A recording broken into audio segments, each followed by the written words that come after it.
This meeting will be conducted as a Zoom webinar to allow for public participation and comments. The Contra Costa Transportation Authority does not condone hate speech in any form. We continually strive to make life better for all members of our community and create an atmosphere where everyone feels a sense of safety and belonging. We ask that anyone who wishes to speak does so with civility, respect, and kindness for others. Citizens will have 3 minutes to speak in any form. It is requested that public speakers strive to make life better for all members of our community and create an atmosphere where everyone feels a sense of safety and belonging. We ask that anyone who wishes to speak does so with civility, respect, and kindness for others. Citizens will have 3 minutes to speak in any form. It is requested that public speakers strive to make life better for all members of our community and create an atmosphere where everyone feels a sense of safety and belonging.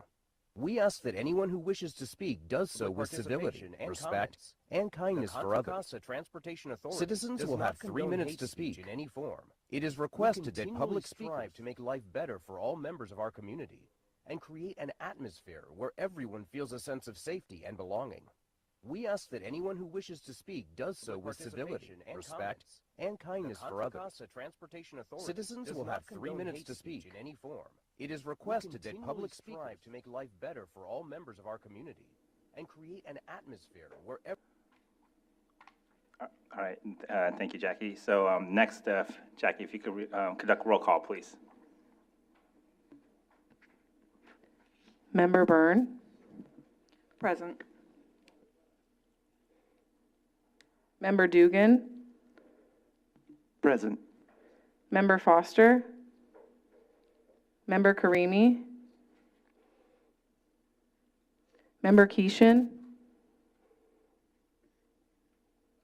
Member Olson? Present. Member Riley? Present. Member LaBelle? Present. Member Simmons? Present. Vice Chair Weeks? Chair Sarmiento? Here. Okay, we have all members present except for members Foster, Karimi, Keeshan, and Vice Chair Weeks absent. And we do have quorum. All right, thank you, Jackie. Next item on the agenda is public comment. Jackie, have we received any written public comment?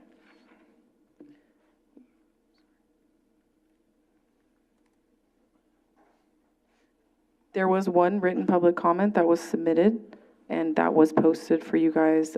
We sent out the presentations to you guys last week. She wasn't able to attend. Okay, thank you. Actually, I'll turn it over to, I guess, we don't typically get written public comment, but I assume this is a time where if we get comments from the CBPAC members on the letter. There were no comments submitted back on that. Okay.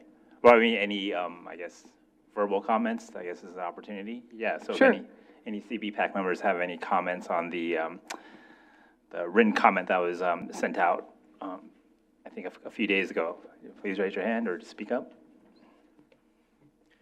Yeah, I'll go ahead. This is Sean Dugan. I am the Trails Program Manager at the Park District, at the East Bay Regional Park District. And I'm assuming you're referring to the letter regarding questions about e-scooter use on the Iron Horse Trail. Mm-hmm. And this is something that we've been discussing and looking into at the Park District. And please note that we receive about 10 complaint letters about these devices for every one that we receive in favor of them. So it's a balancing act that not everyone agrees with, but we do believe that it's worth looking into. And the Park District was looking at participating with a few of the cities that were considering an e-scooter pilot program in San Ramon and Pleasant Hill in particular. And then, as we all know, that flopped. But the Park District was interested in participating in that and maybe allowing e-scooters on the Iron Horse Trail and the Contra Costa Canal Trail for a period of time, collecting data, using the company's data to judge whether or not this is an appropriate use on the Iron Horse Trail. So that's all the information I have right now, is that there's still more discussions to come. But as of right now, E-bikes, class 1 and 2 are allowed on our paved trails, but no other electronic or motorized devices besides ADA or other mobility devices are allowed on the Iron Horse Trail. So it is something that, that we need to discuss more if we want to, as a formal agenda item or something of that nature. But that's all I'll say. All right, thank you for that update. Any other comments on this particular item from any of the CBPAC members? Okay. Committee Member Olson? Yeah, Bruce Olson, Mr. Bicycle from East County. My opinion is the more the better. Okay, thank you for that comment. All right, any other comments on this item? Committee Member Byrne? Yeah, Committee Member Byrne. I guess my question is there any enforcement going on? So the approach that's being taken, because we're limited in being everywhere at all times, is that if someone is being reckless, speeding, or misbehaving, they will, and an officer sees that or that's reported. Many of these go unreported, and then by the time an officer gets to the location, the conflict has dissipated or the person is gone, right? So there is enforcement. We do enforce our rules, but it's not being enforced in the manner that if you're riding an e-scooter, you're getting a ticket. It's, are you behaving inappropriately, you're getting a ticket. So it's behavior over batteries is probably the best way to put that. And I will say too that the corridor is very crowded. It's kind of at capacity, I think, and so we need to discuss, I think, how we improve that or increase capacity, especially because there's consideration of autonomous vehicles being placed in that corridor as well, and so I think it's a little bit. I think it's necessary to have a holistic conversation about it. Okay, we'll move on to, well, we're still on public comment, but if there are any other public comments, if anyone wishes to speak during public comment, please raise your hand or submit a speaker card. And Jackie, do we have anybody virtual who would like to submit a No public comment? virtual, no hands raised. Okay. Hearing no or seeing no other public comment, we'll conclude this item. The next item on the agenda is a consent calendar, the summary of actions from the March 25th, 2024 meeting. Are there any changes or comments from the committee? If so, raise your hand or speak up. All right, seeing none. Jackie, any public comment that we received on this item? No public comment and no hands raised. Okay, thank you. So next I just need a motion and a second from the CBPAC members to approve this item. I'll make a motion to approve that item. All right. Second. All right, motion from Committee Member Dugan, second from Committee Member Byrne. Jackie, if you could take a roll call vote, please. Member Byrne? Aye. Member Dugan? Yes. Member Foster? Member Karimi? Member Keeshan? Member Olson? Aye. Member Riley? Aye. Member LeBau? Yes. Member Simmons? Aye. Chair Sarmiento? Yes. Vice Chair Weeks? Okay, motion passes unanimously with members Foster, Karimi, Keeshan, and Vice Chair Weeks absent. Okay, thank you. So next we'll move on to regular agenda items, and specifically item 4A, which is review of 3 complete streets checklists for compliance with the Metropolitan Transportation Commission resolution number 4493. I think for this item, I'll first turn over to Colin to I guess make the introduction to this item. So, thank you. Sure, thank you, Chair. Colin Clark with CCTA staff. So this is the review of the complete streets checklist for compliance with MTC resolution 4493. And there's 3 different projects we have today.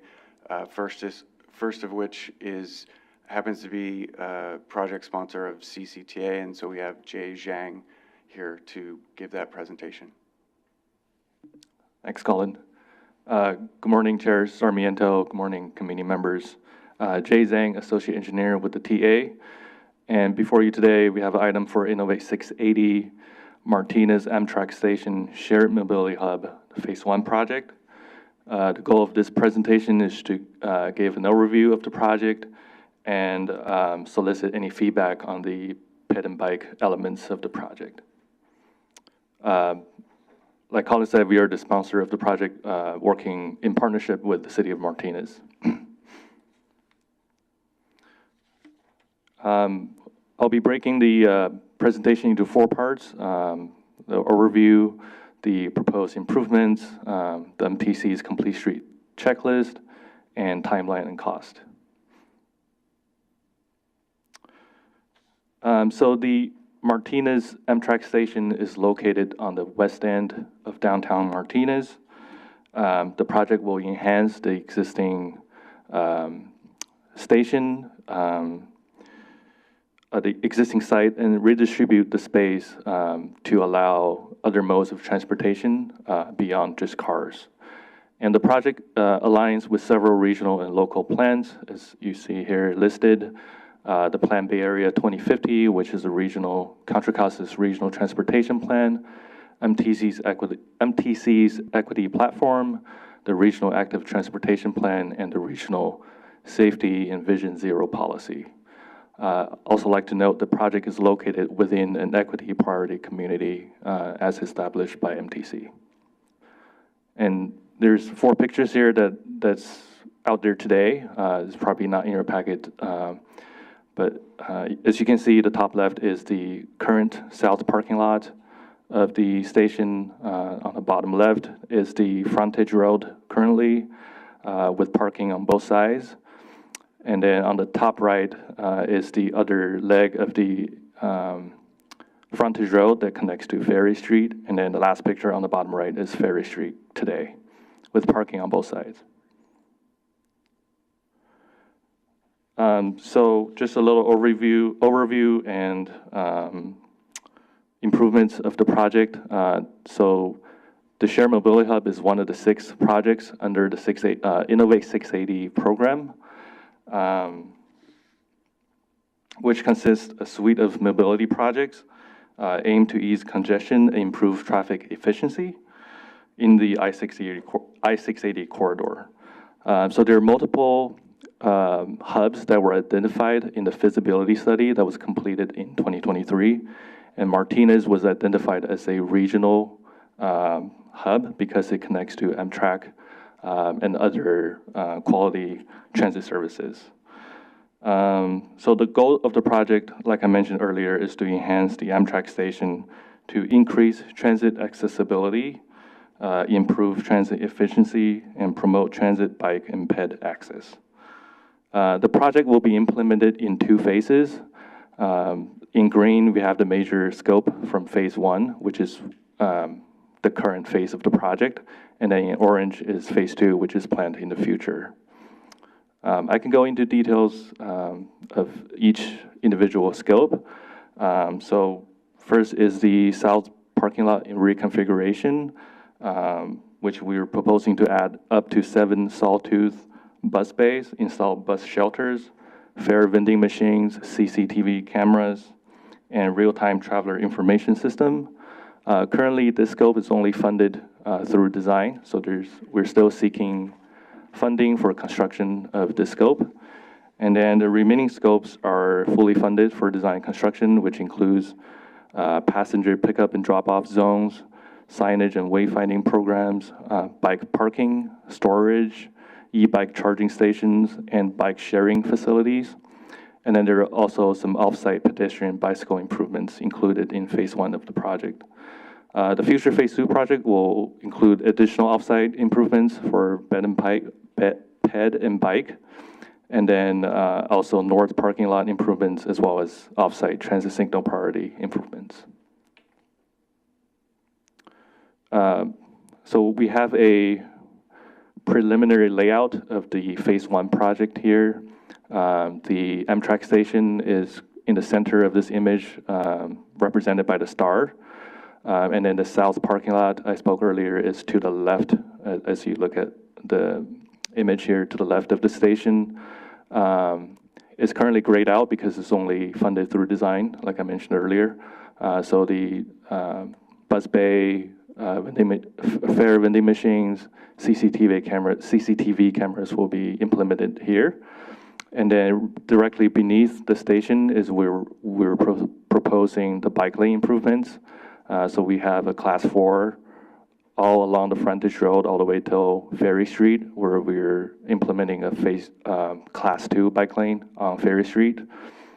And then also there are areas right in the parking lot right now where we're converting into bike parking, storage, sharing facilities. So just going to dive a little deeper into the bike and ped improvements. Like I mentioned earlier, it's going to be a class 4 bike lane through the frontage of the Amtrak station, and then a class 2 bike lane on Ferry Street. This will provide vital connections from the existing bike lane on Marina Vista Avenue and also from Escobar Avenue. The total segment of bike lane improvements is about 1,250 feet. And this is a current conceptual design from the feasibility study. So depending on the outreach and feedback that I received from you guys today, it could still change depending on the comments that I have.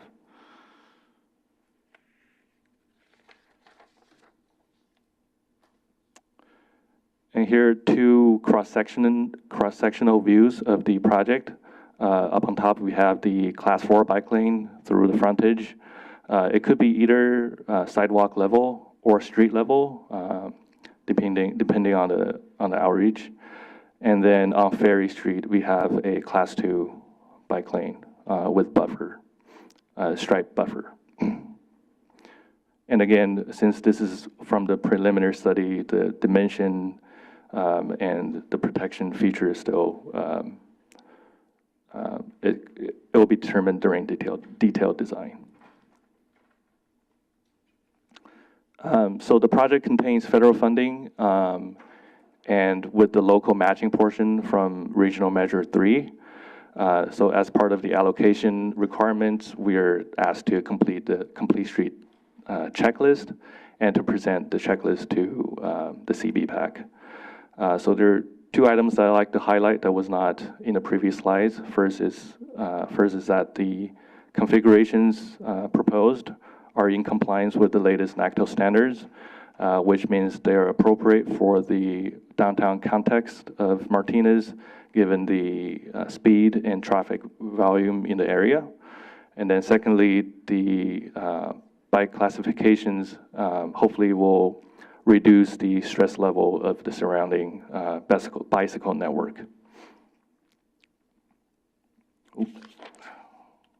Back.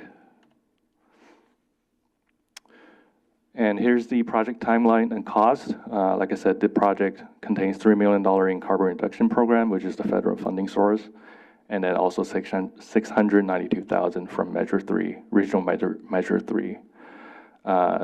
We're planning to start the environmental clearance process in July of this year and design process in January 2025 and begin construction in April 2026 with completion in July 2027. Next step we have, for the next step, we are completing a consultant procurement process and ready to issue the notice to proceed. And with that, I conclude my presentation, and I'm open to any questions or comments. All right, thank you for that presentation. Committee members, if they have any questions or comments, please raise your hand or speak up. All right, Committee Member Olson. Yeah, thank you for the presentation. Very good. My attitude toward bicycle facilities is, and I've already said this once today, the more the merrier. The important thing about bicycle facilities is that they connect we can have a nice 3-mile Class 1 bicycle facility that ends at a street, and then there's a 1-block missing segment, and then there's another fine, let's say for illustration, 5-mile segment of Class 1, which is completely wonderful, except that missing segment, your average bicyclist is going to say, oh, it's too dangerous. So we've got to connect the existing pieces. Over the past 20 years, we've been building the easy stuff, and now we've got to build the hard stuff. And sometimes the hard stuff is going to require removing automobile lanes. And certainly the motorists are going to be screaming about that. And unfortunately, the bicyclists don't scream as much as we need to scream. So thank you very much for putting up with my comment, and thank you for designing and building this project. We need it, and keep up the good work. Thank you. Thank you for the comment. Okay, any other committee member comments? Committee member Dugan? Thanks for the presentation. I wanted to just let you know, you may know this already, the Park District is working to bring the Bay Trail to Barrelessa Street, and then across Barrelessa.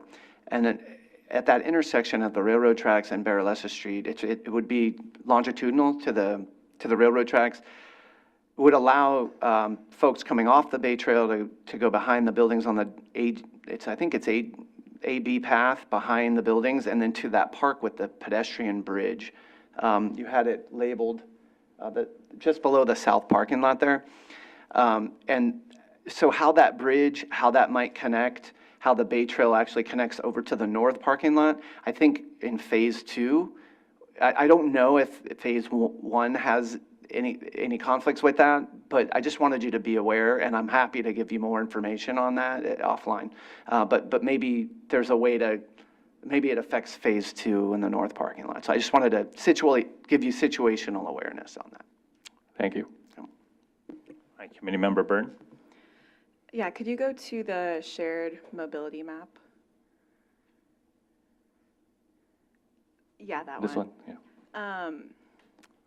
So the section across the street where you have the long-term bike parking, who, is it long-term, short-term? Who are the intended users there? We're open to feedback on that. Like I said, it's fairly early in the project stage, so we're doing a series of outreach events, hopefully to solicit feedback on what type of storage or parking elements to implement. Okay. So if you have comments today, I can take them. Yeah, I'm thinking just in terms of a bicycle's route, providing the path right in front of the station, but then parking across the travel lane, there's going to be a lot of conflict there with any kind of incoming vehicles and maybe some additional consideration of where they're going and where they're going to be parking and the next steps after that. Okay. Yeah, thank you for the comment. All right, Committee Member Foster? Hello, good morning. Sorry I'm late, but I kind of did go over the presentation, and I have 2 points to express here. Number one, we have a huge Spanish-speaking population, so hopefully whatever signage we have, make it please bilingual, because I am seeing many people in the immigrant community riding bicycles. And number two, I'm seeing a disturbing trend of people riding their bikes against the traffic. So we should have some sort of education program against signage that bicycle riders must ride with the traffic, not against it.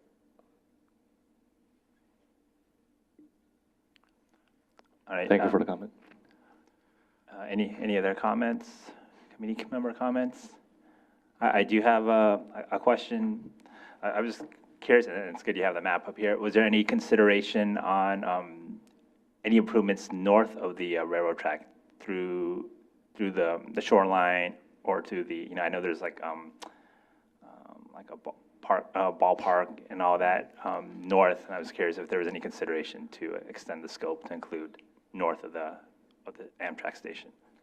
Yeah, I think the phase 2 of the project, we improved the parking lot on the north side and also the pedestrian access to the station. But I'm not aware of anything beyond that limit. Okay, all right, thank you. Committee Member Riley?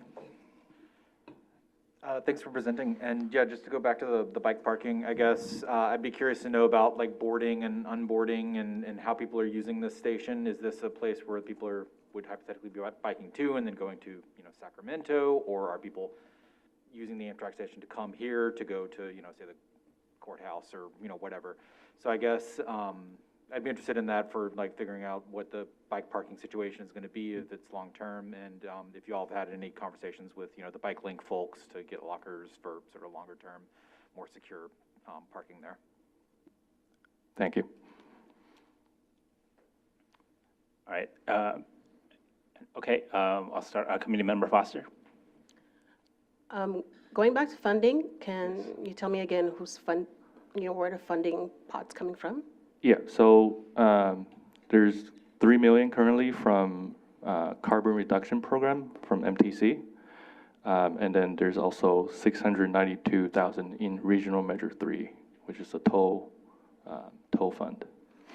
The reason I'm asking is, do we have any information or demographic information, how many in the low-income community ride bikes, so we can get funding from ARPA somehow? I don't have that information right now, but thank you for the comment. It's worth exploring. Yeah, thank you. Hey, Committee Member Olson? Thank you.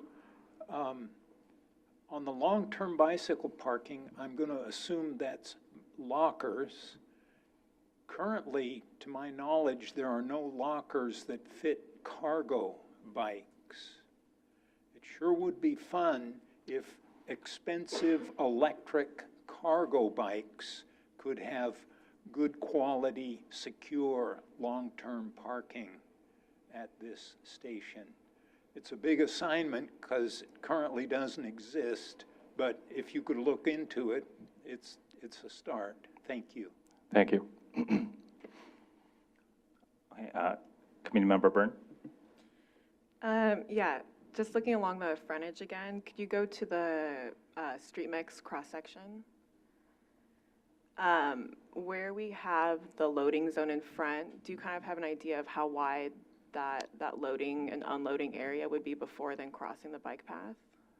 I don't have the detailed dimensions right now, but it will meet the minimum standard for any pickup and drop-off zone for ADA compliance. Was consideration given to maybe putting it away from the loading zone, maybe on the south side? Putting what? Sorry, the cycle track. Oh, on the south side? I think we are open to exploring that option as we move forward with design.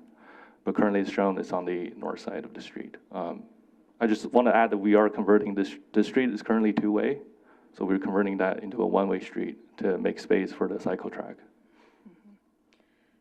Yeah, I've been here a couple times for Amtrak pickup and drop off, and just the idea of if everyone's trying to rush for their train, that area out front with luggage and, you know, kids, it can possibly overflow into that bike lane. Thank you for the comment.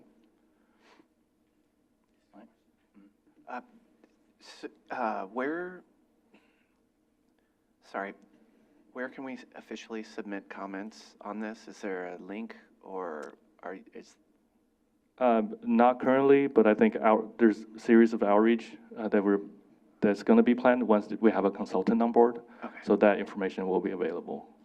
Okay. Yeah. Okay, great. And, Thanks. you know, we can certainly come back to other BPAC meetings to give you guys an update as we move forward. Okay, thanks. Actually, it's good to hear that because I appreciate additional comments or additional opportunities to comment on this project. So thank you. Committee Member Foster. Well, just remember, I'm a tree person too, so whatever trees are removed, I hope they are added back elsewhere. Thank you. All right, any final committee comments on this project? Okay, seeing none, Jackie, have we received any public comment on this item? We have not received any public comment, and I don't see any hands raised. Okay, all right, thank you for the presentation, Jay. Thank you. All right, we'll move on to the second item on the checklist for review. This item will be presented by the Bay Area Toll Authority for the Cutting Boulevard Transit Priority Project. And we'll turn it over to Toll Authority staff.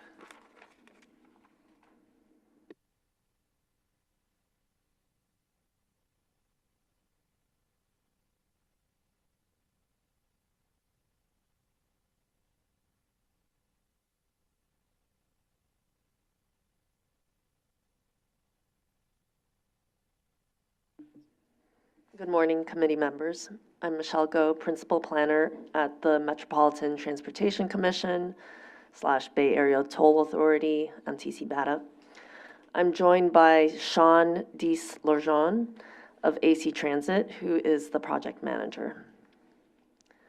The Cutting Boulevard Transit Priority Project is part of MTC's Richmond-San Rafael Forward suite of projects to improve options for traveling in the bridge corridor. BATA is the Regional Measure 3 sponsor agency for the project, which is focused on improvements benefiting regional service. AC Transit is the implementing agency for the project, and additionally, AC Transit has separate funds to improve the AC Transit only stops.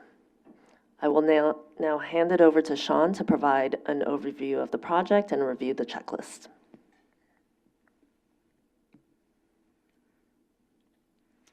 Good morning. There's one public transit route that travels the Richmond-San Rafael Bridge corridor. Golden Gate Transit Route 580, which starts at El Cerrito del Norte BART and travels along Cutting Boulevard before entering I-580 onto the Richmond-San Rafael Bridge, before terminating at the San Rafael Transit Center. AC Transit also runs local service on Cutting Boulevard, including Line 76, which operates every half an hour, Line 376, which operates during the late night evenings, and a couple of supplementary service routes. Much of the existing infrastructure along Cutting Boulevard needs investment, including traffic signal equipment, bus stop amenities, and curb ramps. There are no bus shelters along this corridor. Most curb ramps west of Carlson Boulevard have not been upgraded to today's standards. Crosswalks are worn as well, and there's a lack of ADA landing at many of our bus stops. As Michelle mentioned, the Cutting Boulevard Transit Priority Project seeks to improve transit operations and access by implementing transit signal priority, signal coordination along Cutting Boulevard, and improvements at shared Golden Gate and AC Transit bus stops. The project will implement transit signal priority at traffic signals along the project corridor and will make modifications and upgrades to most of the traffic signals where needed along the project corridor, which will create a more reliable and coordinated traffic signal system. In addition to traffic signal improvements, there will be changes made to bus stops along the corridor to reduce delay, improve reliability, and improve the rider experience. The improvements will facilitate buses getting into and out of bus stops quicker, and passengers getting on and off buses more easily. For example, the project is proposing to relocate some bus stops to the far side of intersections where possible. In many cases, a far side bus stop will improve visibility of pedestrians crossing the street for drivers when buses are stopped. Curb ramps adjacent to our bus stop locations will be upgraded if necessary, and bus stops with high passenger boardings will have bus shelters installed, including power for lighting. As Michelle mentioned, we were also able to get some additional funds, LC TOP funds, for additional bus stop improvements along the corridor. The Cutting Boulevard bus stop project will improve riders' experience in transit operations, primarily at AC Transit-only bus stops along Cutting Boulevard through, again, bus stop relocations, some bus bulbs, new bus shelters, and accessibility improvements. The project will include 6 bus stop relocations. Many of our bus stops are located on the near side of uncontrolled intersections, So this change can, which reduces the visibility of pedestrians crossing the street in front of the bus. We'll also be looking at adding bus bulbs, which can also reduce the crossing distance at some of the stops.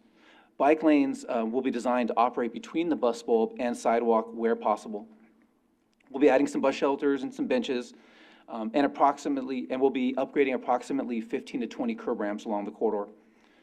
All the crosswalks through the project corridor, which were not improved by the Cutting Boulevard project, will be refreshed. We'll also be looking at improving or adding high visibility crosswalks based on input from the City of Richmond. Both bus stops for both projects will meet ADA guidelines, maintain the clear zones at each door of our buses, and be sufficient in length. Bus stops will also include sidewalk repairs and add some new concrete where there's bad cracking and sidewalk upheaval, and so that we can provide good ADA landing where required. With regards to funding, we have been given $3 million in RM3 funds, 1.7 in LC top funds, and the AC Transit is contributing about $500,000, and so in total we'll have about $5 million to design and construct these two projects. With regards to schedule, we anticipate completion of the project by mid-2026. We've selected a designer for the project. We anticipate design starting next month and lasting throughout the end of the year. And with construction beginning in early to mid-2025, extending into the early part of 2026.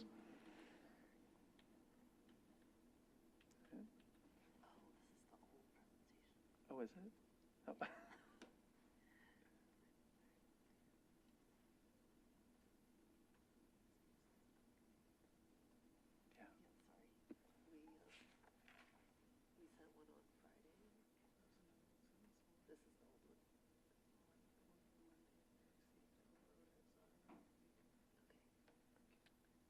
Do you want me to just walk through it? Or?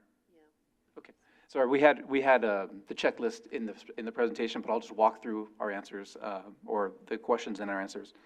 The first question was, does the project implement relevant plans or other locally adopted recommendations?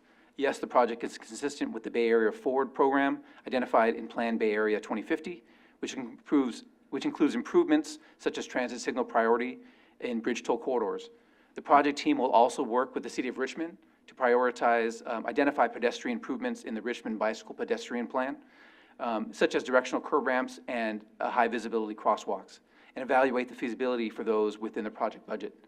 However, because of the scope of the project and funding is focused on transit priority for the corridor, it does not include improvements such as installing new bikeways identified in their plan. The next question was, does the project contain segments of the regional active transportation network? Yes, Cutting Boulevard does overlap with the active transportation network from Hoffman to South 19th and from South 26th to South 39th Street, as well as I-80 to San Pablo Avenue. The project proposes new curb ramps, amenities such as shelters, benches, and trash cans, make sidewalk improvements for ADA access, and restriping of crosswalks in accordance with the accessibility guidelines for pedestrian facilities in the public right-of-way. With regards to safety and comfort, we were asked if the project is on a known high-injury network. Yes, the full project extent of cutting is included in MTC's regional high-injury network, as well as the City of Richmond's high-injury network as identified in their local roadway safety plan. That plan identified 90 collisions on Cutting Boulevard between Hoffman and Carlson from 2015 to 2019, which involved 22 bicycles or pedestrians. Our team will work with the City of Richmond to prioritize identified pedestrian safety improvements that were identified in the Richmond Bicycle Pedestrian Action Plan, such as, again, directional ramps and high visibility crosswalks, and evaluate the feasibility to include them in our project. The next question under safety and comfort was, does the project seek to improve bicyclist or pedestrian conditions? The project will improve pedestrian access to bus stops with sidewalk and curb ramps and crosswalk improvements. In addition, the LC top funded portion of the project will be implementing bus bulbs at some bus stops. Where possible, as I mentioned, bike lanes will be designed to pass to the right of the bus, reducing conflicts between buses and bikes. The next question regarding transit coordination, are there existing public transit facilities or stops in the project area? Yes, there's Golden Gate Transit 580, as well as AC Transit's Line 76, 376, 675, and 681 stopping along the corridor. There's also a number of other agencies who operate off of the I-80 into El Street Del Norte BART, which is Soul Trans and Vine and WestCat. We have, all those agencies have reviewed our scope at this point. The last question for transit coordination was, is there an MTC mobility hub within the project area? The project is less than a quarter mile from the El Cerrito del Norte BART station. Staff is coordinated with relevant transit agencies, as I mentioned, but we have not coordinated with the other mobility providers. With regards to design, please describe the pedestrian-focused improvements and cite the design standards. Again, we will be providing, or we'll be installing new curb ramps, making sidewalk improvements, restriping crosswalks, in accordance with the adopted local jurisdictions, obviously the ADA and MUTCD. In addition to the above, the LC top funded, again, we'll be looking at adding a pedestrian bulb, as well as bus bulbs to improve visibility of pedestrians across Cutting Boulevard. The full extent of the project is within equity priority communities. And the last, and this is actually the first time that we have reviewed, we've reviewed the project with a BPAC. So we may be, attending other BPACs down the line as well. And that concludes the end of our presentation, and we're available to answer any questions.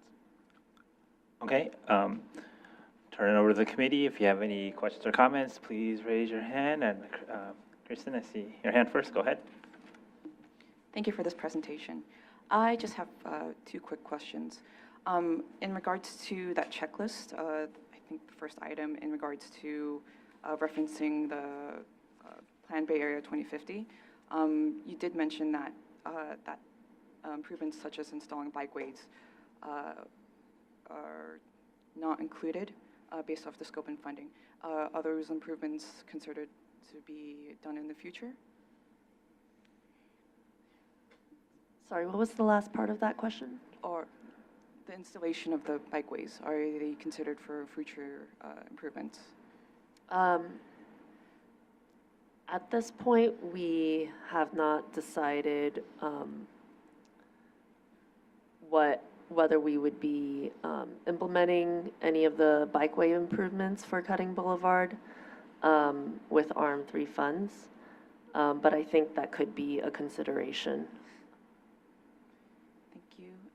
Thank you. And for the bikeways, which plan does it reference? I know there was the Richmond Active Plan and the Plan 2050. Do you know which plan does it reference? The bikeways were in the Richmond Bicycle Pedestrian Action Plan. Right, thank you. Okay, Committee Member Riley. Thank you all for this project. Cutting needs a lot of love. It really does. And so I appreciate you giving some attention to it and improving the transit access and sort of by proxy pedestrian and bicycle access too. I just biked this last week and it's bad. It's really bad. It's one of the worst the biking experiences I've had in West County. And Cutting just needs a lot of love. It's been neglected for a long time. The bicycle facilities that are currently there right now are, if they're there, it's like class 3 Sharrows that are just old and faded. And for a street that is as big and as busy as Cutting, class 3 is just woefully not good enough. I feel like in most places, there's plenty of room. We should be able to figure out how to fit bikes comfortably on there. I would say too that, you know, we do have a really nice, except for the 23rd Street overcrossing project that needs to get in. We have a really nice east-west crossing across Richmond, which is the Greenway. However, this is about 6 long ways blocks to get up to the Greenway. When we were biking, I was biking around for Bike to Wherever Day and going from the ferry back over to the Del Norte station or whatever. It was, you know, the upper part of Richmond is a grid system and it's easily figured out. South of 580, it's all wacky suburban marina stuff with all the shoreline and stuff. I mean, Richmond does boast a lot of shoreline, but biking around that can take a long time. So cutting was the most direct route to get where we were going, to get over to Del Norte and the Annex and the El Cerrito and, you know, the amenities over there. So I do think, you know, I heard you say that you might make it a consideration for RM3 funds. I would say please make it a consideration for RM3 funds. It's a big, important street for the city of Richmond and for bicyclists going around Richmond. And then, you know, if you, just to sort of cap that off, going under I-80, which I know is going to involve Caltrans and all that stuff, that was taking your life into your own hands, getting through that intersection there on a bicycle. I would be curious to see the designs about the bus, how the bus bulbs and how the bikeways fit through that. The last thing I would want is to have bicyclists feel like they have to go into a traffic lane to get around a bus bulb because it's already pretty dangerous there. And then I'm particularly interested about the Carlson intersection. That's just a notorious intersection for the city of Richmond. That is, you know, Carlson and Spring Street and 31st and 34th, and then you put some railroad tracks in the middle of it and then cutting bull. It's a crazy intersection, and getting across that on bike, because I've broke my clavicle going across non-perpendicular railroad tracks. My bike wheel shunked down and I flipped over, and they pass over it kind of a what do you call it, a crisscross way across Carlson. So you have to drive kind of in a weave, or you have to ride your bike in a weave to get safely over those. And just dealing with all the other stuff there at Carlson, I'd really be interested in knowing kind of what the improvements are around there, because that's a particular one. And then just to wrap up my comments, I would say that personally, I would love to be involved in some of the design on this, but I would also like to invite you all to the Richmond BPAC. You had mentioned you were potentially going to the Richmond BPAC. We meet on the second Monday of the month. They're held both in person and virtually, so there's an option. There's a hybrid meeting. And they're at 5:30 every second Monday. They would love to, I'm sure, weigh in on the design. Also, I love seeing shelters coming back. I feel like for a long time, shelters were not being built because no one wanted to pay for the maintenance and all that stuff or whatever. I love seeing shelters. People, transit users really can value that, so I really commend you all for including shelters in this design. That's the end of my comments. Thanks. Thank you. All right, next we have Committee Member Byrne. Yeah, thank you. I completely echo that this is a very important corridor to, you know, getting from Barton to an area that much needs some love.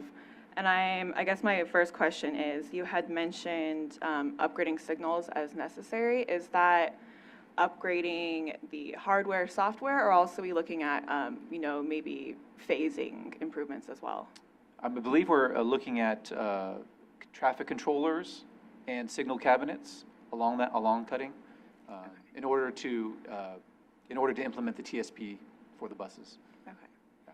But no, we're not looking at doing any kind of you know, mast arms and you know, signal heads. I don't think we're doing that's not really included in part of the project.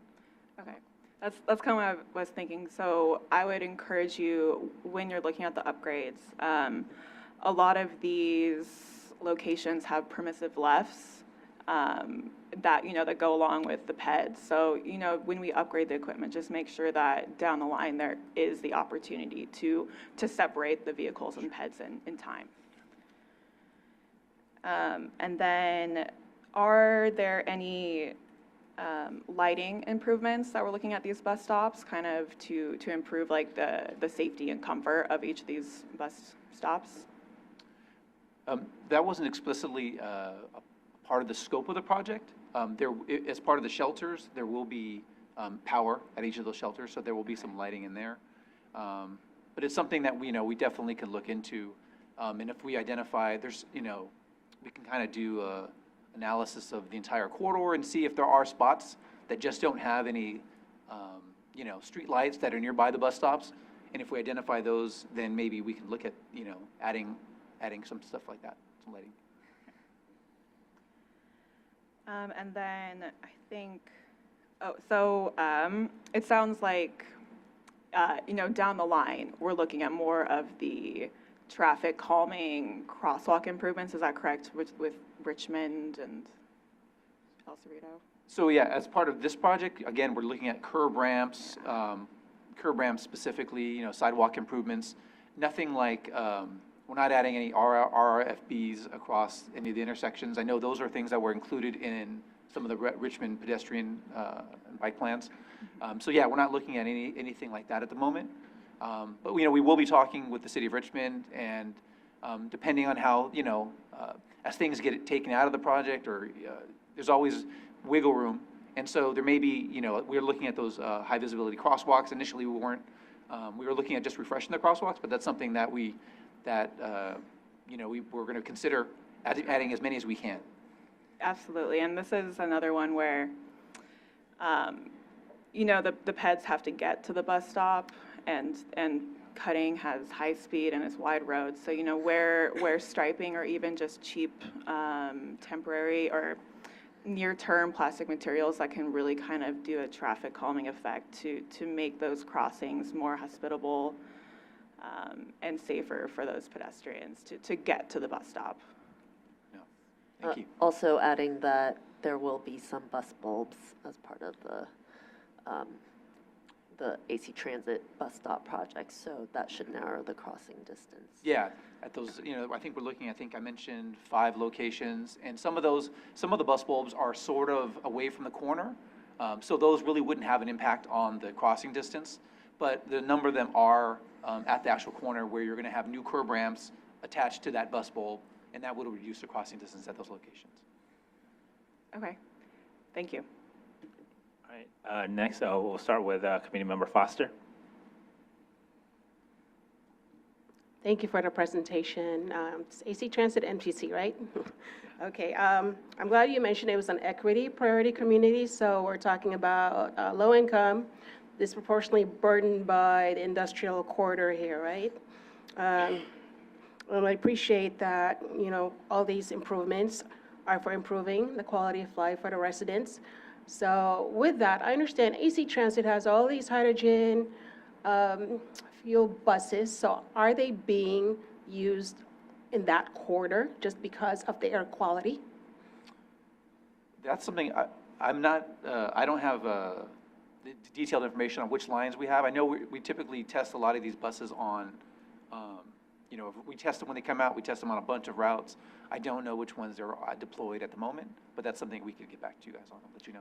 Yeah, because I believe AC Transit's plan is to deploy the zero-emission buses in the equity priority communities, because they're doing that in Oakland.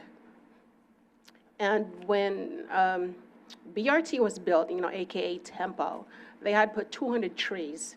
So trees are kind of really important. So I would hope you examine the trees in your route and even have a tree, native tree, preferably hardwood, in the bus shelters. That would just also help with the air quality and the cooling and the shade.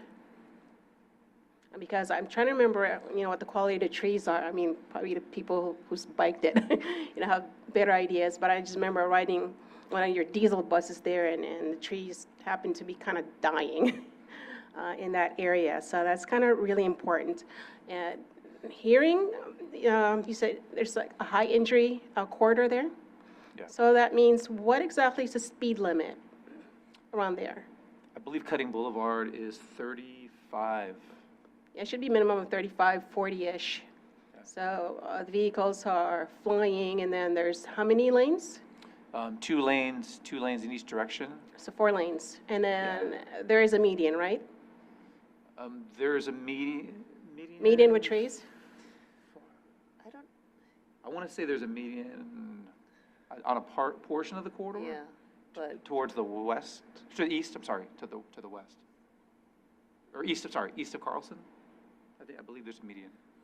So we do have a state law that allows for reducing the speed limits. I know the city of Richmond has to kind of request that, because they're already doing that in San Francisco, lowering the speed limits down to 25, 20 around Market Street, or, the financial corridor. So I wonder if the city of Richmond can explore lowering the speed limit at least to 30 instead of 35, 40.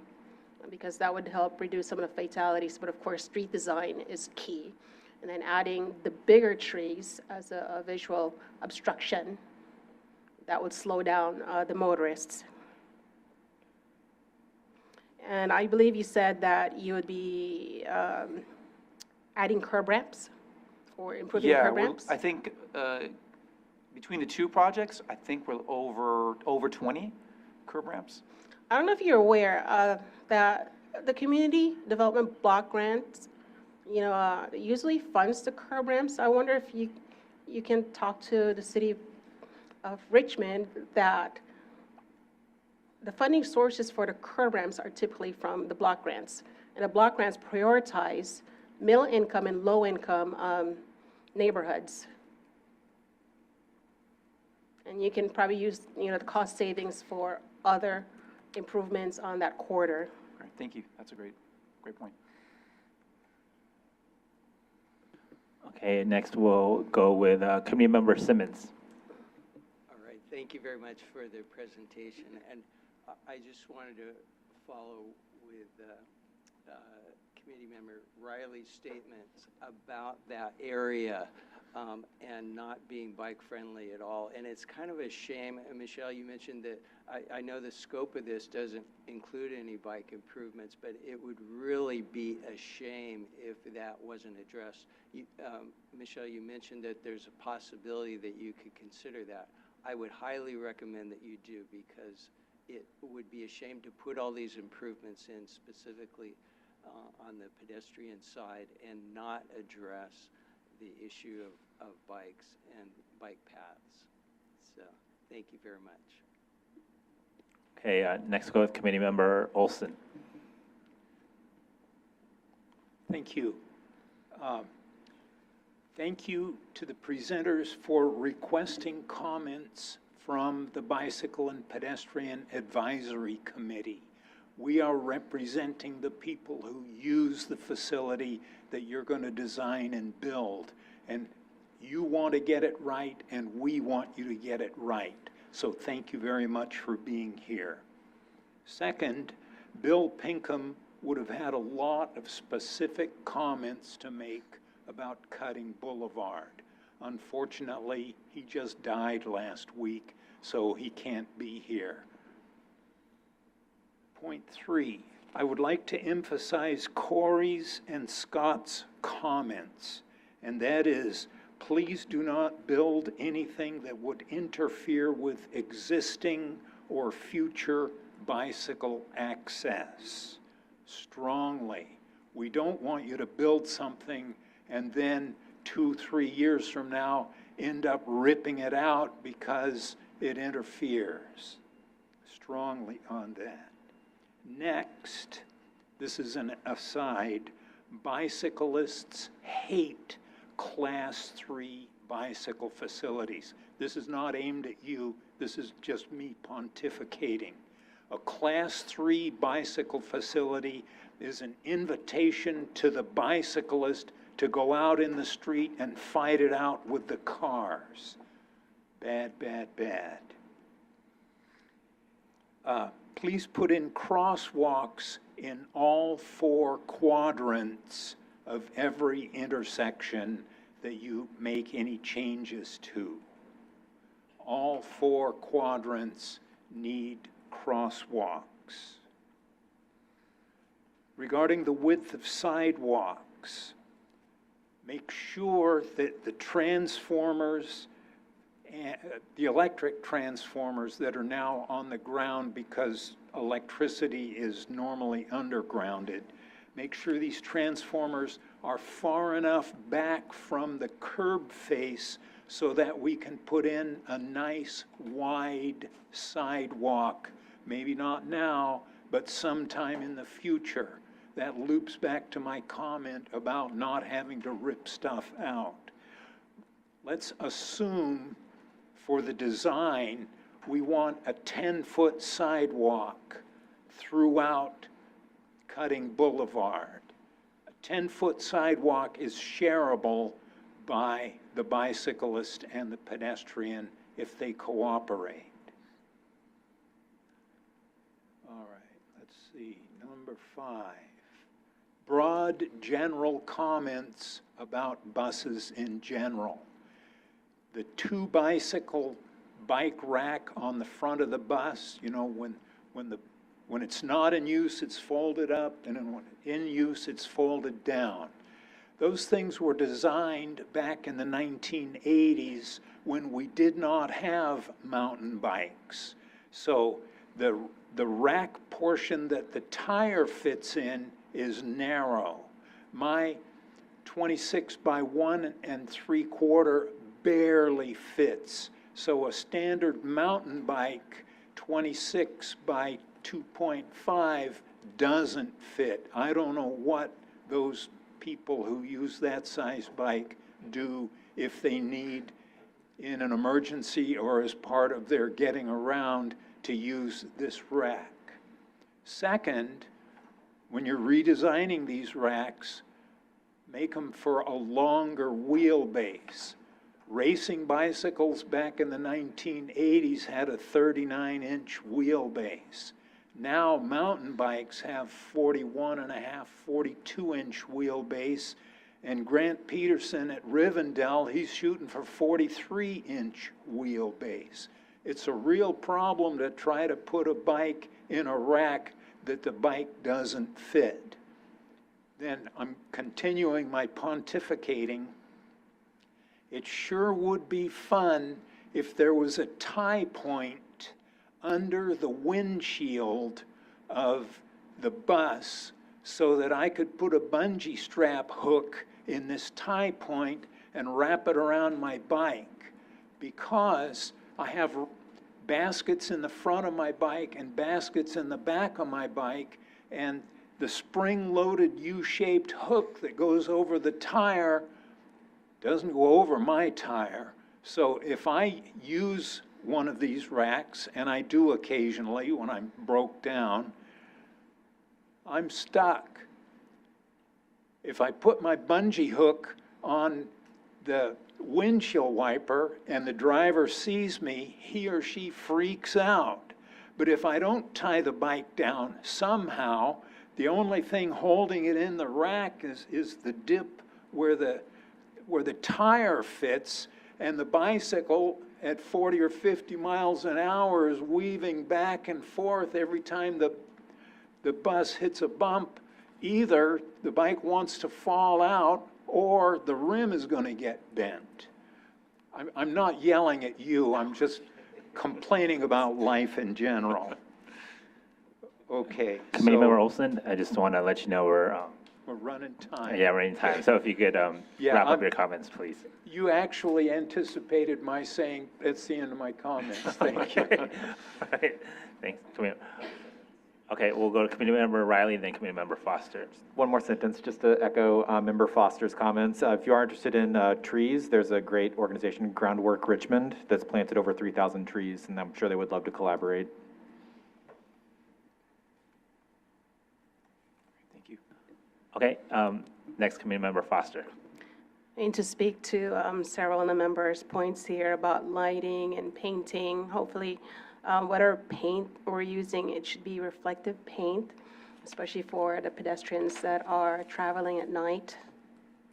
And since AC Transit's really excellent with language services on your publications, so if you have, are putting any sort of wayfinding signs to make sure that it's also bilingual, because there are monolingual speakers in Richmond. They just strictly speak Spanish and not English. So it's kind of really important with a huge Latino population there that any public signage would also be in Spanish. All right. Yeah. I was going to say, we're talking about actually on the corridor as part of the project, we're talking not public outreach. Okay. Thank you. Okay, if no other committee comments, I'll ask Jackie, do we receive any public comment on this item? No public comments received and no hands raised.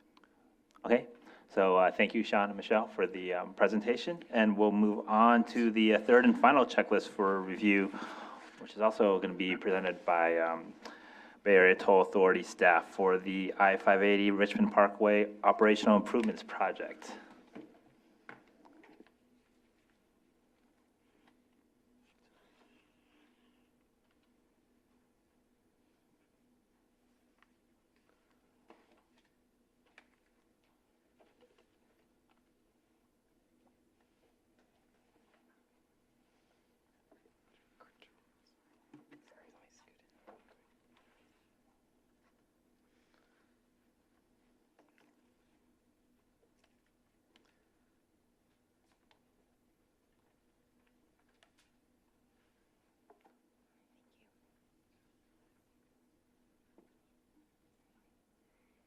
Good afternoon, everyone. I'm Nafis Majd with Metropolitan Transportation Commission, and I'll be presenting an upcoming improvement project on Richmond-San Rafael Corridor today. Bay Area Toll Authority, also known as BATA, is both the sponsoring as well as implementing agency on this project. Today I will go through a brief background of the project and existing conditions, and we'll discuss the proposed improvements and the scope of work for this project. And I will touch on project timeline as well as the cost and funding for this project at the end. And with that, at the end, I'll take any questions you may have. A little bit about project background is provided in this slide, and the area shown in yellow is actually the project region. This is Richmond Parkway, this is Castro Street.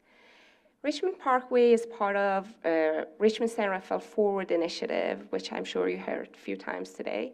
It is a suite of strategies that were identified to promote mode shift with a focus on westbound 580 highway.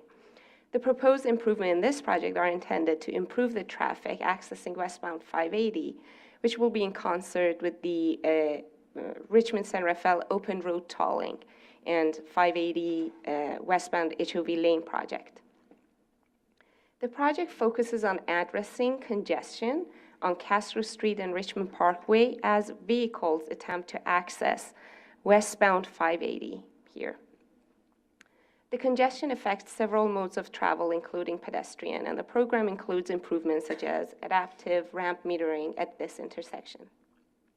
The project was developed in coordination with the Caltrans, City of Richmond, Contra Costa County Transportation Authority, or CCTA, West Contra Costa Transportation Advisory Committee, or WETAC, and is in line with the city and county planning efforts. It is also consistent with the Bay Area Forward program identified in Plan Bay Area 2050, which intends to maximize the efficiency of freeway and arterial systems through an active traffic demand management system, also known as ATDM, and multimodal strategies.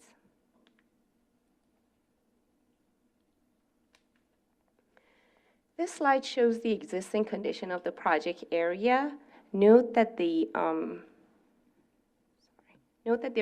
red arrows here, they're all showing access from westbound 580,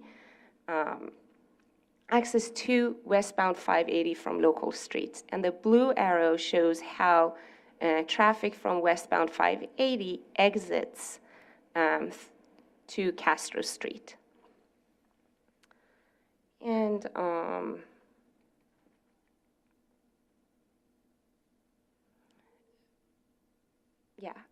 so this slide overall shows the existing condition of the project area and Richmond Parkway itself. It's not completely shown on this slide, but it connects I-580 highway to I-80 highway, and it allows, it is through City of Richmond, and it allows the traffic to bypass central Richmond. It has been identified as a road of regional significance by WEACTAC, and the corridor is constrained in a business, industrial, and residential area. Richmond Parkway, Canal Boulevard street interchanges are less than half a mile. I'm talking about these two interchanges. This is Richmond Parkway, Canal Boulevard, and Castro Street. And the westbound on-ramp from Canal Boulevard enters a collector distributor road shown here, weaving across the westbound traffic exiting to Castro Street. The traffic from both directions of Castro Street accesses a loop on-ramp from here and here, merging with the traffic from Canal Boulevard before entering the westbound I-580.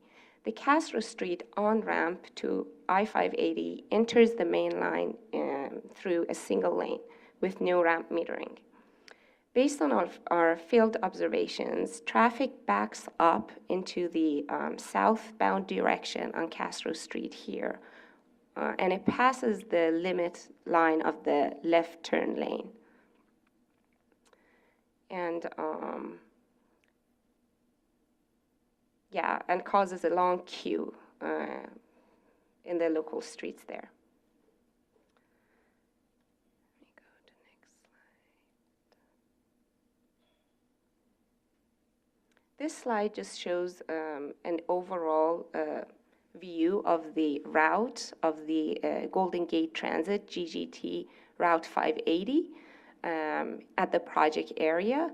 There is a bus stop right at the south of 580. You can see it in a yellow here. And the bus exits 580 through the off-ramp on Castro Street and turns in Tewksbury here, this street, and makes a stop and goes back to northbound Castro Street and uses the loop on-ramp to go back to 580 again.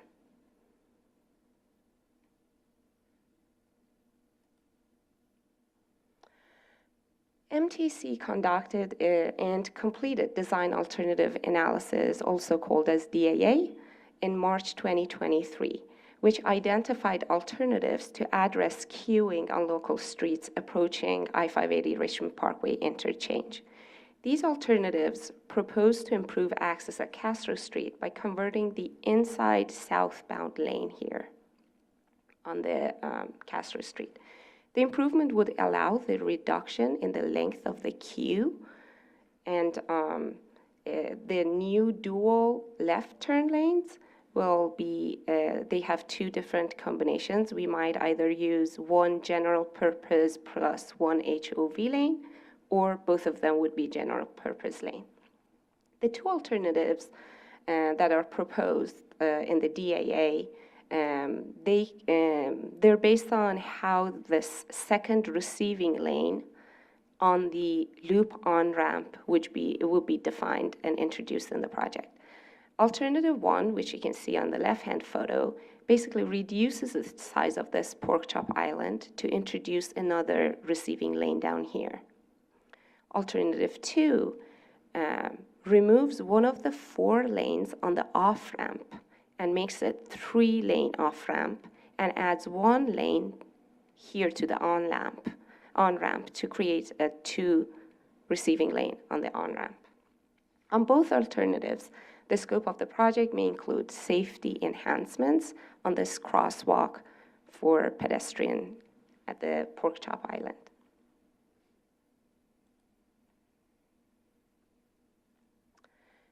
The DAA also made some recommendation. Excuse me. So this is not the updated slide. It's okay. I can go. It's okay. Don't worry.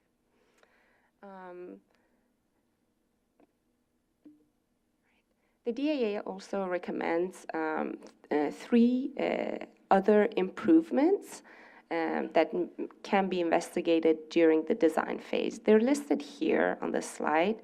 The photo on the right only shows the image for the first recommendation. This is the location of the I-580 Canal Boulevard intersection. The modification of the lane designation at I-580 westbound Canal Boulevard and off-ramp to prevent travelers from attempting to bypass 580 westbound down here and take this off-ramp and go straight to the on-ramp. So to prevent that, we've introduced extending this median island here to block this access, and also introducing an island here to separate right and left turn. These are currently right and through lane and left and through lane. We're aiming to turn them into right only or left only if we go with this recommendation. The next recommendation is Point Richmond cut-through traffic, which the entire area isn't shown on the slide. I actually can move to this slide to show it to you. So the traffic tends to bypass entering to westbound. There's traffic here. They tend to bypass it and go through Canal Boulevard, go west Cutting Boulevard, and then Tewksbury, and then turn onto North Castro Street. And therefore, they would add to the queue to the loop on-ramp to access westbound. And the third one is let me go back to the slide.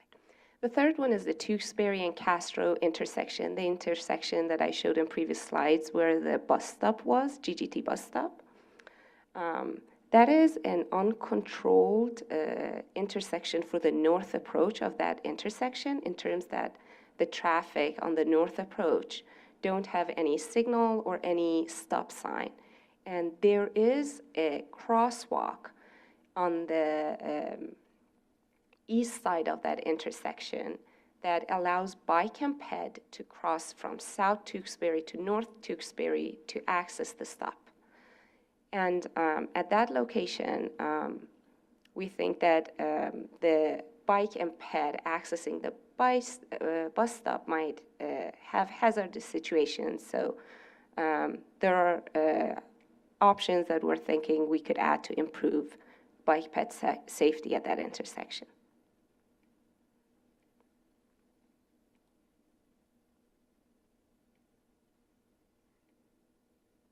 Oh, yeah. Okay, yeah. The Tewksbury intersection that I was talking is right here, and this is the sidewalk, crosswalk, sorry. And this slide just presents the overall timeline and cost of the project. Currently, MTC BATA is following the Caltrans delivery process, and we're within procurement process and onboarding a consultant. So the design will begin soon, and after that, we're expecting after completion of the design, we're expecting begin construction in fall 2025 and end of construction in fall 2026. The funding for this project is provided by Regional Measure 3 funds, and the cost for the project is estimated to be around $7 million, which the breakdown is shown here. And with that, I conclude my presentation and open the floor for any questions you might have. Okay, thank you for that presentation. And first, I'll turn it over to the committee if they have any questions or comments on this project. I'll take a look at my right here. Any? Okay, I'll start. Committee member LaBelle. Thank you for this presentation. Just to circle back on complete streets checklist, it was mentioned that there was a field observation conducted in late spring of 2018. When you were developing these alternatives, were these based off any recent observations, or was it based off that 2018? No, that was just, we haven't started the preliminary design of this project, or any project report or environmental studies haven't been done. So these will be done in this phase. Okay. Thank you. All right, next committee member Byrne.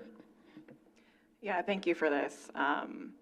Personal experience with this area and the cut through, and it definitely needs some attention. And I guess my a couple comments for the on-ramp, that loop.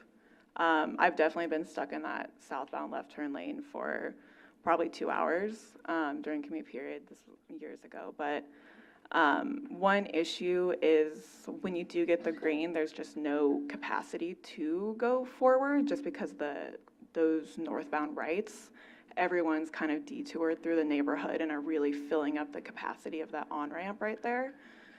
So is there any, and I think the last slide of the presentation we had mentioned doing some type of control for that northbound right. Is that part of the project? That is part of the recommendations of the DAA, depending on the budget and the scope of the work, and also how effective that solution would be, because we're acquiring new data during this phase. So there might be other recommendations as a result of the new data that we haven't thought previously, because we just don't have the existing data. But yeah, one of the focuses of this project is to reduce the traffic congestion on that connector, that it's behind the loop on-ramp, so the loop on-ramp traffic could access westbound 580. I would add that I believe, so that crosswalk across the northbound right is uncontrolled currently, is that correct? Here. At the on-ramp? Yes, that one it's just the yield sign. Okay. Yeah. So with the most recent PROAG requirements, is that has to be controlled or improved in some type of way, either controlled with a signal or like a table or some kind of pedestrian crossing improvements. So just, I guess, something to look forward or to look at as part of the design. Yes, absolutely. But we are looking, we'll still be looking into it, but we are considering probably adding, making this ramp to a metered ramp. So we will limit that access, and yeah. And then at the next location, at the next intersection that you have Here? Yeah, this one. As you look into design, I would also encourage straightening out that north crosswalk. With the current bend, it's not ideal for those with any type of visual impairment, so just kind of incorporate that into the design. Yes, thank you. And then that westbound right, when you kind of get into the operations, like the next stages, look into maybe no right turn on red, or maybe some kind of design elements to improve kind of that high-speed right turn on red, or that high-speed movement with the pedestrians there. Just, it's, especially during the peak period, there's going to be secondary effects. And so whether that's taking that right turn at high speed to make a U-turn somewhere else, just want to make sure that any type of secondary impact as part of that cut through accounts for any pedestrian conflicts that we're now creating. Absolutely, yes. Okay, any additional questions or comments from committee members? I'll start with committee member Riley, then go across. I'm curious about the bicycle considerations here. I'm trying to find, like, what would I ride on this? Like, how would I get over here? There's so much good amenities over on the west side of this. There's, just Keller Beach and Miller Knox Park and Point Richmond, Point Melody. There's so much to go and bike to. But this is a huge knot that you have to get through. We're also at the end of the Richmond Greenway, just north of this project area. And so I guess, like, the best thing to do is go all the way down Harbor Way and then get over to Cutting and then go over and all that. It's going pretty far out of your way, I guess. And so I guess I'm wondering what are the bicycle considerations for this area, especially if you're coming from, like, the Iron Triangle? I don't think that was included in the scope of this work because I think mostly the focus was, addressing the traffic congestion for accessing westbound 580 and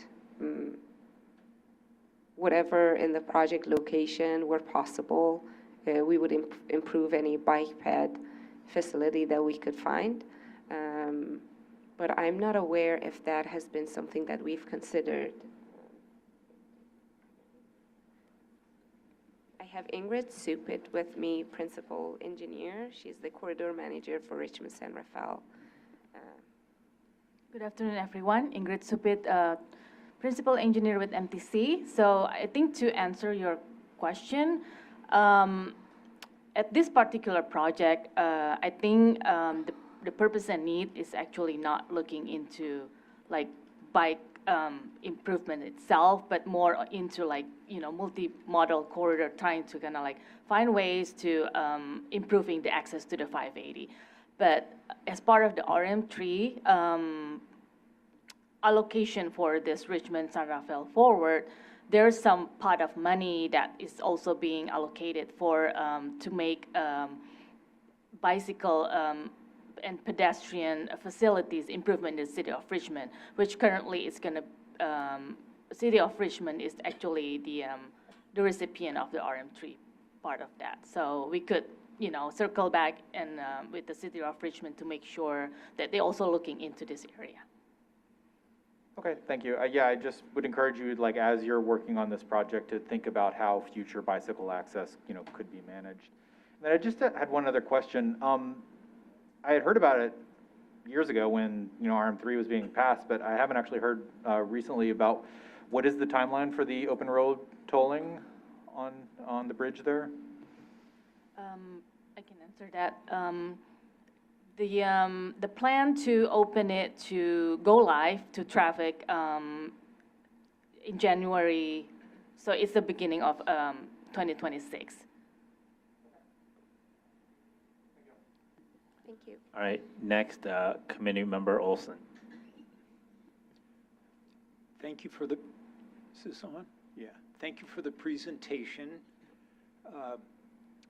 I'd like to say that long queues are inconvenient for motorists, but that's the way we encourage people to use other modes of transportation.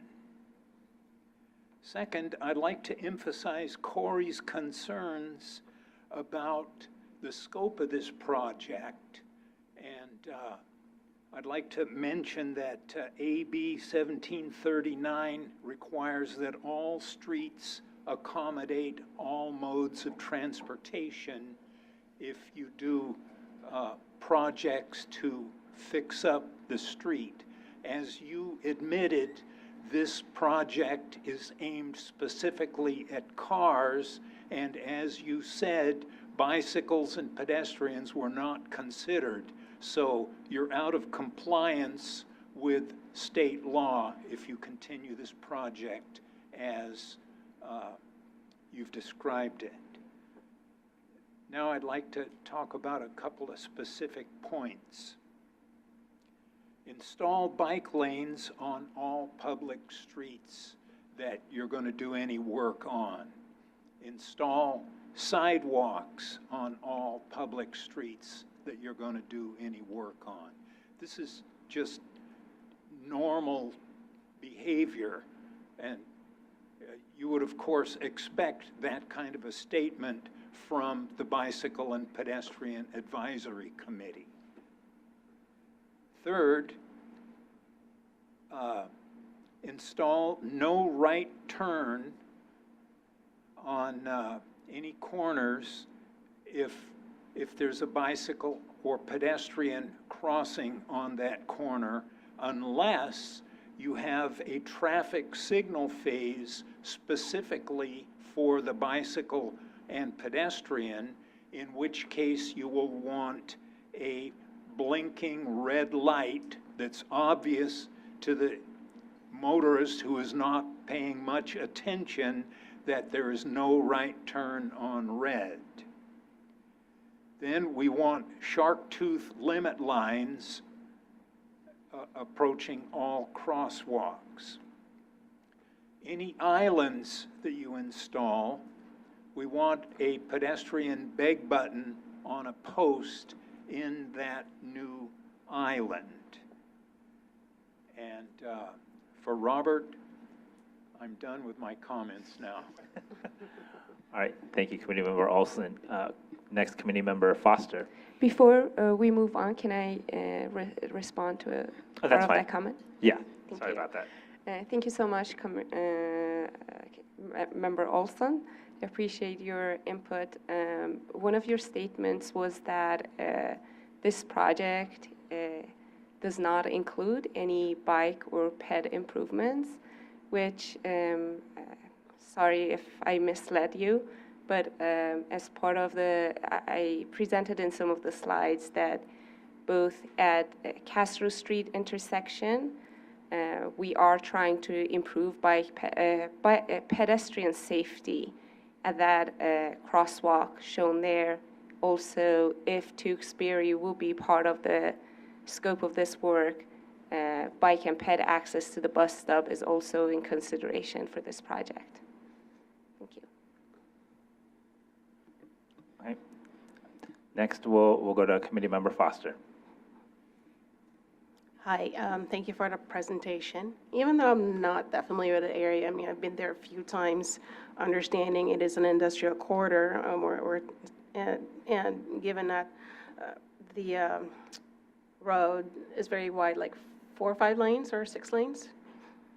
However, they're also kind of high speeds. I don't know if you've considered reducing the speed limit, and then I understand there's also medians there to put bigger hardwood native trees as a visual obstruction to slow people down.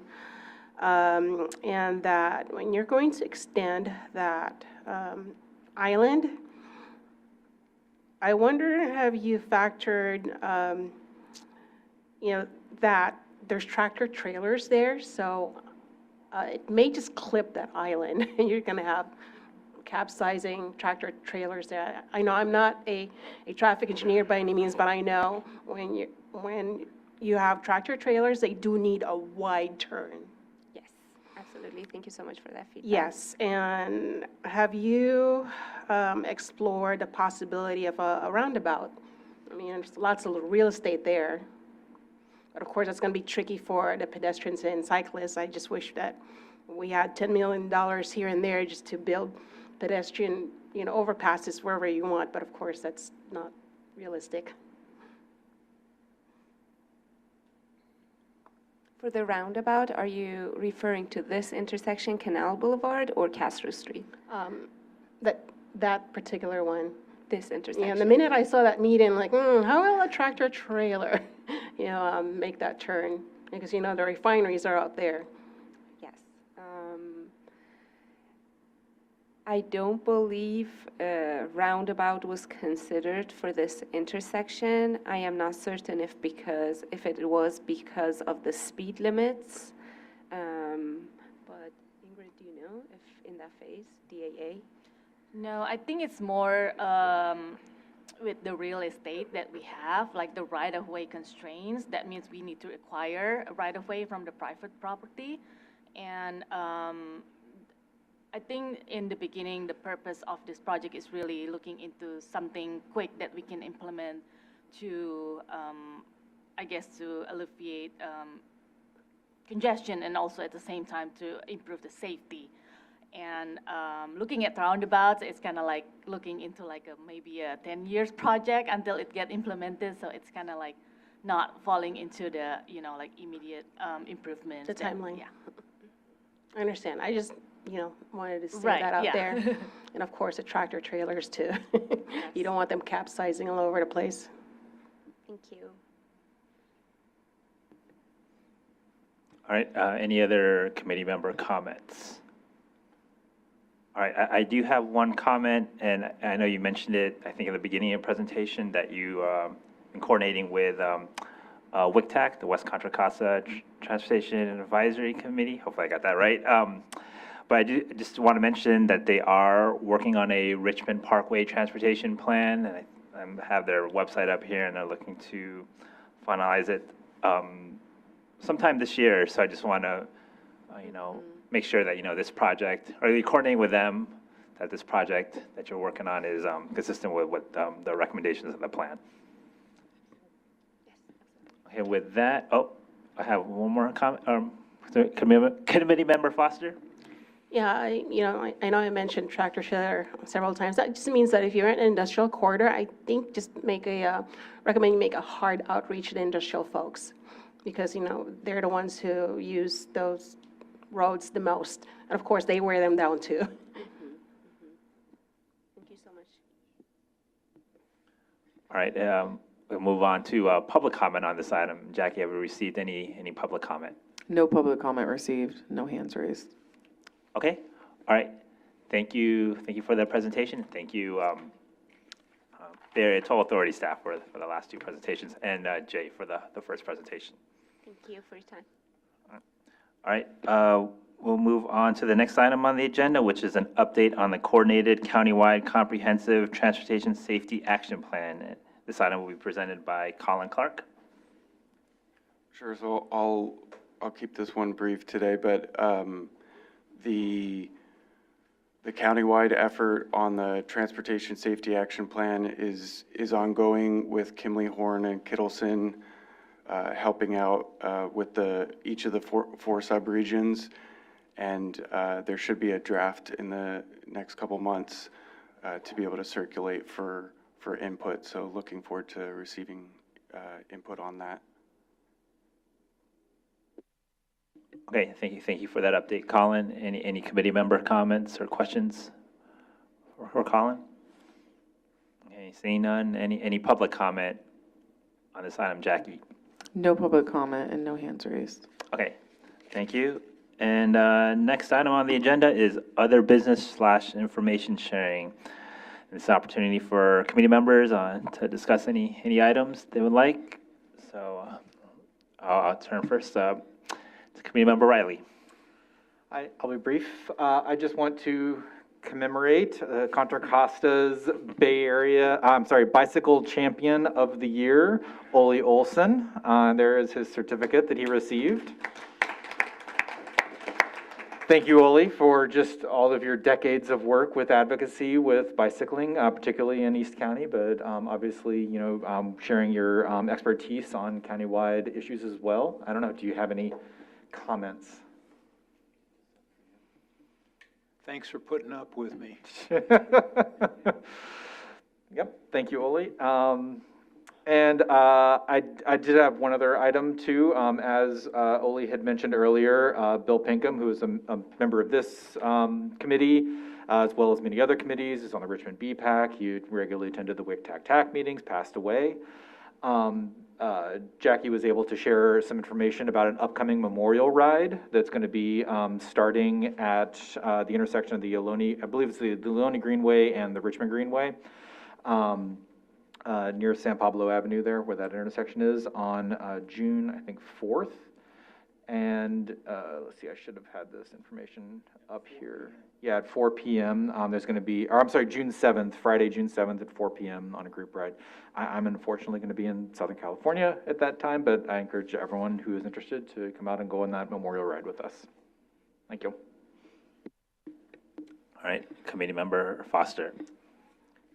Probably in the interest of transparency when we're looking at these roads and maps is to include speed limits, because we're not going to look at the full spectrum of safety by just saying, hey, let's put a bike lane here or crosswalks.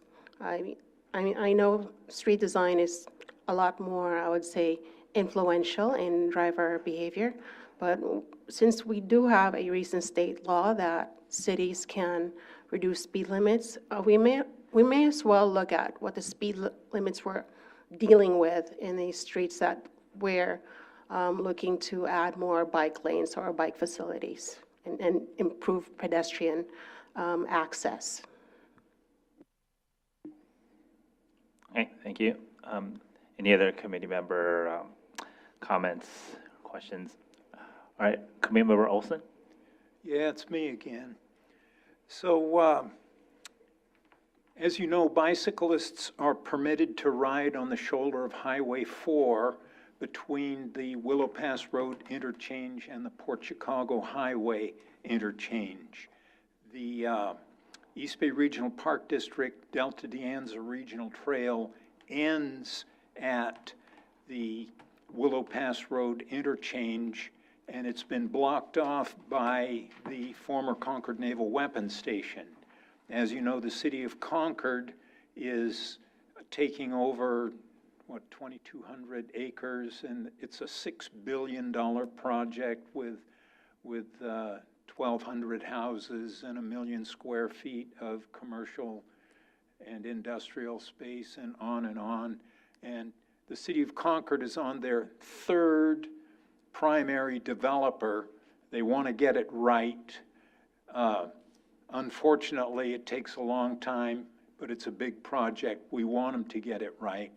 However, I rode my bicycle on the shoulder of the freeway today, and it doesn't get any better every time I do it.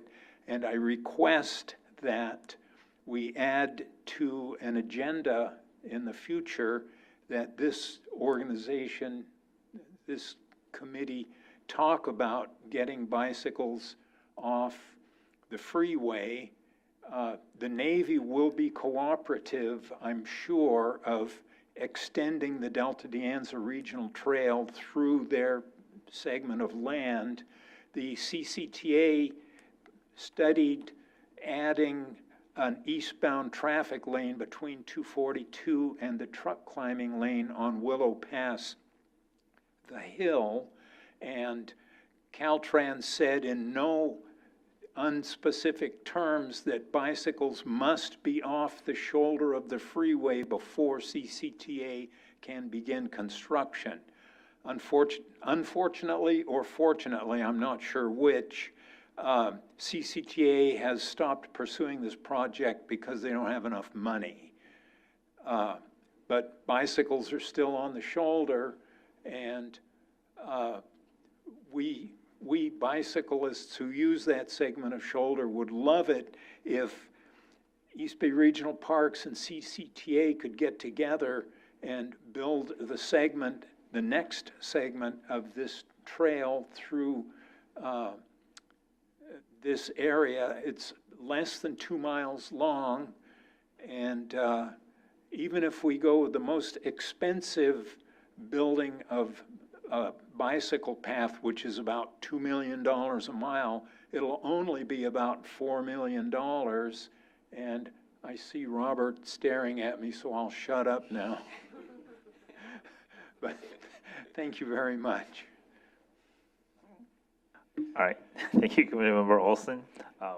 Any other comments from committee members?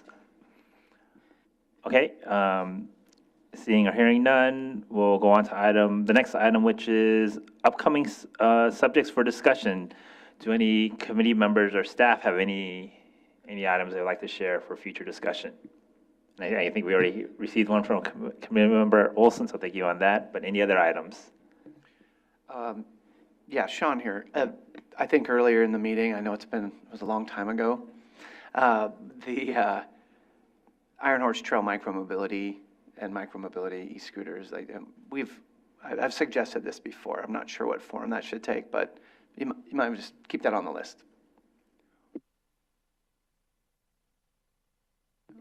And maybe just to add to that, maybe discussion on keeping it open after sundown as well.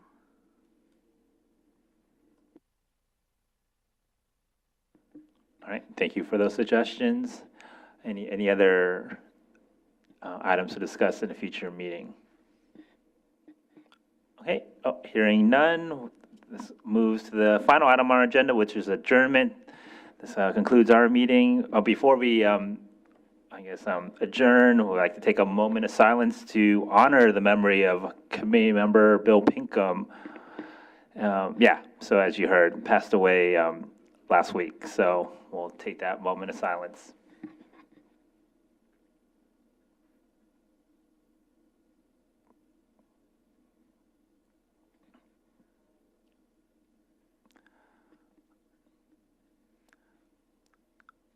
All right, thank you all for attending. The meeting is adjourned, at least, all right, my clock here, or CCTA clock, 12:46, so thank you all.